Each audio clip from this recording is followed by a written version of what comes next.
Suci, 35 tahun, gajah jinak di Conservation Response Unit Alukuyun, Kabupaten Aceh Barat, melahirkan bayi kedua berjenis kelamin betina Rabu lalu. Hari ini, bayi gajah yang diberi nama Nyak Boni alias Yuyun, usianya baru 13 hari. Namun pertumbuhannya sangat baik dan lucu.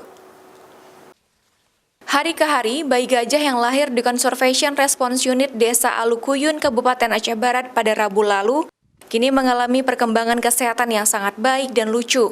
Bayi gajah yang dilahirkan induk gajah jinak ini diberi nama Nyak Boni.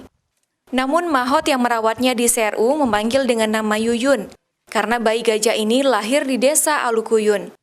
Nyak Boni merupakan anak kedua dari induk gajah jinak bernama Suci. Anak pertama Suci sebelumnya lahir di pusat latihan gajah Sare dan diberi nama Rosa. Namun setelah usianya beberapa bulan mati karena diduga terserang penyakit.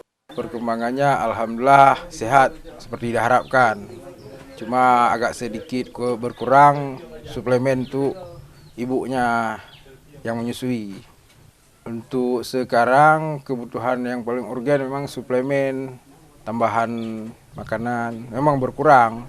Mungkin dengan sisa yang ada ini mungkin bisa bertahan sampai sampai tanggal 15 itu sudah tidak ada lagi pakan. Sebelumnya, Suci merupakan gajah liar yang ditangkap Badan Konservasi Sumber Daya Alam pada tahun 1994 dari kawasan pegunungan Ulegle, Kabupaten Pidijaya. Kemudian gajah itu dijinakkan untuk digunakan ranger saat menangani konflik gajah liar yang sering terjadi di Aceh. Raja Umar, Kompas TV, Aceh Barat.